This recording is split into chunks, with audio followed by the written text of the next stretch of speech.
करते हैं कि दौरान हमल बच्चे की हरकत दाईं साइड पे ज़्यादा होती है या बाईं साइड पे ज़्यादा होती है, या बच्चे की हरकत जो होती है दौरान हमल वो दाईं या बाईं साइड पे कम या ज़्यादा होने का कोई बेटा या बेटी होने से ताल्लुक़ है या नहीं है। आज हम इस टॉपिक को डिस्कस करते हैं। जब भी एक बच्ची को हमल होता है तो उसके 16 से 24 हफ्ते यानी कि दौरान हमल 16 to 24 वीक्स के दौरान एक बच्ची को किसी टाइम भी फीटर मूवमेंट बच्चे की हरकत महसूस हो सकती है।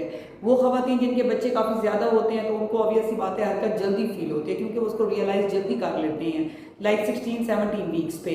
और जिनका पहला बच्चा हो या बहुत गैप के बाद हो रहे हो तो उनको जो है वो अप टू 24 वीक्स तक कभी भी इस दौरानिया के बीच में महसूस हो सकती है, जो कि क्वाइट नॉर्मल है।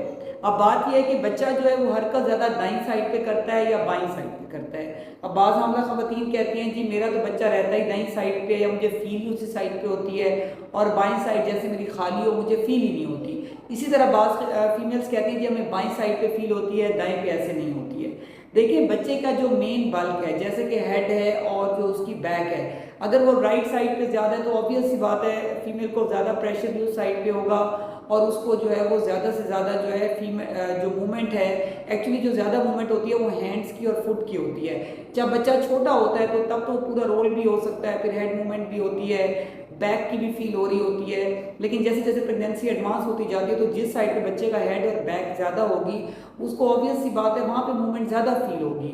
तो जो है वो ये तो बच्चे की पोजीशन पे है कि बच्चा लेफ्ट साइड पे ज़्यादा है या राइट साइड पे ज़्यादा है। तो ये मिथ और मिसकॉन्सेप्शन है कि जी दौरान हमल सिर्फ दाईं साइड पे ही हरकत होती है या बाईं साइड पे ही हरकत होती है। वो बच्चा जिस बल्क में जिस पोजीशन को लेके पड़ा है उसी टाइम पे ही फील होती है। तो ये डिपेंड करता है क्योंकि बच्चा पानी में है तो कोई पोजीशन भी अटेन कर सकता है। बच्चा जो है वो आफ्टर 32 वीक्स के बाद बच्चे का साइज एकदम बढ़ने लग जाता है, वो एक पोजीशन अटेन कर लेता है। तो उस टाइम पे अगर वो राइट साइड पे ज़्यादा है तो राइट साइड पे ज़्यादा फील होगी, वो लेफ्ट साइड पे ज़्यादा है तो लेफ्ट साइड पे फील होगी।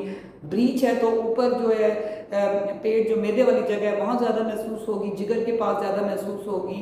तो ये जो है बच्चे की डिपेंड करता है पोजीशन के ऊपर। अब जो ये बच्चे की पोजीशन है इसका बच्चे की जेंडर से कोई ताल्लुक है, मैंने इस पर बहुत सी वीडियोस की हैं और मैं इस पर जो है वो काफ़ी रिसर्च भी करती रहती हूँ। तो जो फीमेल हैं उनके जहन में बहुत ज़्यादा एक्साइटमेंट होती है कि हमें बेटा बेटी का टाइम से पहले ही पता चल जाए, तो वो इस चीज़ को भी रिलेट कर रही होती हैं कि जी अगर राइट साइड पे हरकत है तो बेटा ही है, या अगर लेफ्ट साइड पे हरकत है तो बेटी ही है। इसी तरह अगर राइट साइड पे हरकत है और राइट लेग में पेन है तो बेटा ही है, और इसी तरह अगर लेफ्ट साइड पे है तो बेटी ही है। तो मैं ये बताती चलूँ कि जिस time at time of conception जब बच्ची को हमल ठहरता है यानी कि जब एग और जो स्पर्म है वो मिलते हैं, जाइगोट आके इम्प्लांट होता है, उस टाइम कुदरत अल्लाह ताला फैसला कर देते हैं कि होने वाला बेटा होगा या बेटी होगी। तो बाकी वो जस्ट इलामात होती हैं क्योंकि फीमेल और कपल एक्साइटेड होते हैं बेटा बेटी को लेके।